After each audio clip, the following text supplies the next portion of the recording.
Morning mist hugged the pine trees in the foothills of the Colorado Rockies. It clung to the forest like a secret that refused to be spoken.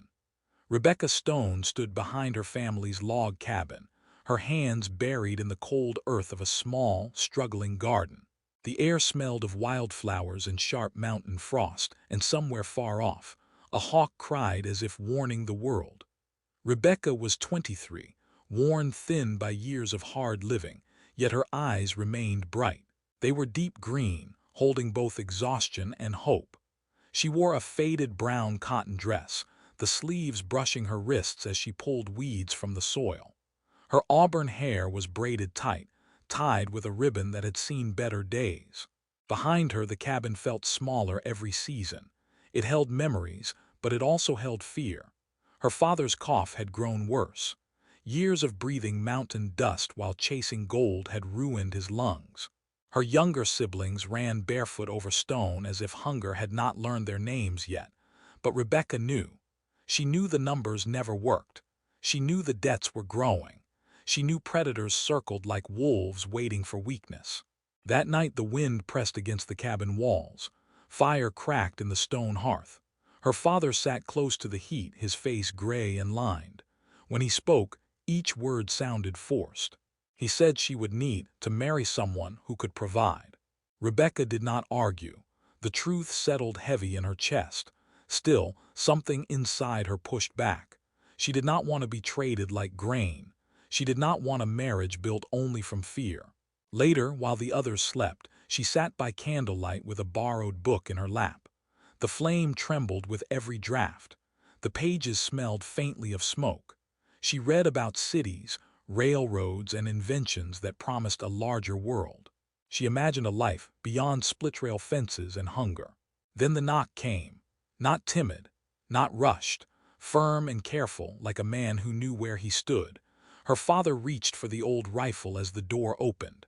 A man stood on the porch with snow in his beard and moonlight on his shoulders. He was tall and broad, dressed in worn leather and canvas marked by honest work. His blue eyes looked steady, like they had watched storms roll over mountains and never flinched. He removed his hat before speaking. He said he had heard of their troubles. He said he proposed marriage to Rebecca. Silence filled the cabin. He introduced himself as Caleb Winters. He said he had land and the will to build something lasting. He was not rich in gold, but he could give her a home. Rebecca studied him. His clothes were plain, his hands rough, but his stillness felt different from the men she knew. When he offered to settle the debts and secure winter for her family, the choice tightened around her ribs. Refuse, and her family would lose everything. Accept, and she would leave behind the only life she had known. At dawn, as the peaks burned gold, Caleb waited beside a wagon. Rebecca swallowed hard and spoke her choice. He did not boast. He only nodded. As the wagon rolled forward, Pine Ridge shrank behind her, and Rebecca stepped into a story she did not yet understand. The trail climbed higher into the mountains, carrying Rebecca farther from everything familiar. Pines thickened, the air turning thin and sharp. At night, cold pressed close, and the stars seemed near enough to touch. Caleb built fires with practiced hands and spoke little, as if words were something to be spent carefully.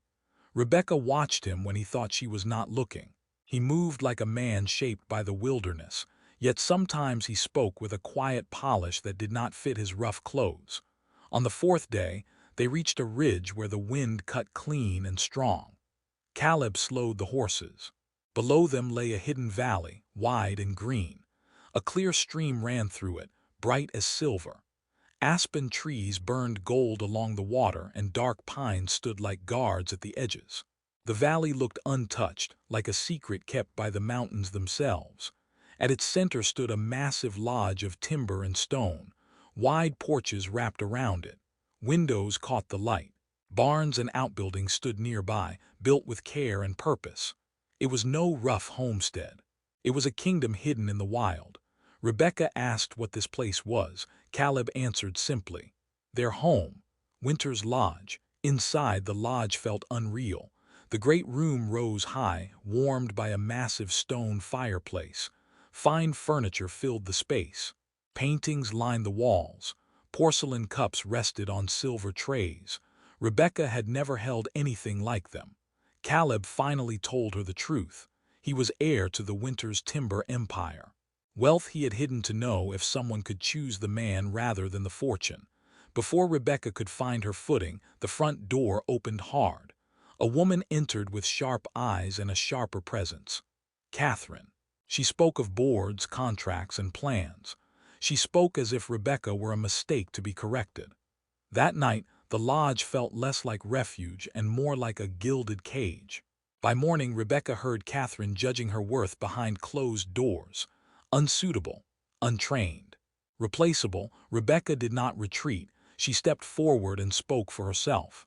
Catherine answered with a test. Denver, society, judgment. Rebecca lifted her chin and accepted. The road to Denver felt like a different world entirely. The coach rolled down from wild peaks into open land where fences ran straight and towns sat close together. Rebecca watched the mountains fade behind them, feeling both loss and strength. Up high, the wind did not care about wealth or status. Down here, people did. Denver rose loud and restless. Wagons crowded the streets. Brick buildings stood beside rough wooden ones, the city still deciding what it wanted to become. Telegraph wires stretched overhead, carrying words faster than any horse. The Brown Palace Hotel stood polished and proud, filled with gaslight and stone. Rebecca stepped down beside Caleb, her boots touching clean pavement instead of dirt. She wore a forest green gown, fine enough for Denver but still true to who she was. Inside, voices buzzed and perfume hung thick in the air. Men laughed like they owned the future. Women measured her worth with quick glances. Rebecca held her posture steady, though her heart beat hard. The ballroom glittered with chandeliers and mirrors. When Rebecca entered on Caleb's arm, heads turned and whispers followed. Catherine waited, perfectly composed. So did powerful men who expected Rebecca to falter. When development was discussed, Rebecca spoke of mountains. She spoke of clear water turned brown by careless cutting. She spoke of avalanches and land that collected its debt when pushed too far. The room shifted. Dismissal turned into attention. The governor stepped forward and listened. He shook Rebecca's hand as if she mattered. Catherine's control began to slip. Her final move came with a judge and a challenge to the legality of the marriage. The words landed sharp and cold. Rebecca felt the room close in, but she did not rush. She read the document carefully, line by line. She had learned long ago that a single sentence could ruin a family. She spoke of contribution, of law, of standing. She revealed her appointment as territorial advisor, confirmed by telegraph earlier that day. The judge faltered. Catherine had no ground left to stand on. When silence settled, Caleb stepped beside Rebecca and made his choice clear. Catherine left without a word that could save her. Later, standing beneath Denver's lights, Rebecca felt steady for the first time. She had not become one of them. She had made them see her. They returned to Winter's lodge changed. The valley felt brighter not because it had changed, but because Rebecca had. In the years that followed, the lodge became a place of guidance and care. Workers found safety. Children found learning. Families found hope. Rebecca had once dreamed of escape. Instead, she built a life larger than fear, rooted deep enough that no one could take it from her.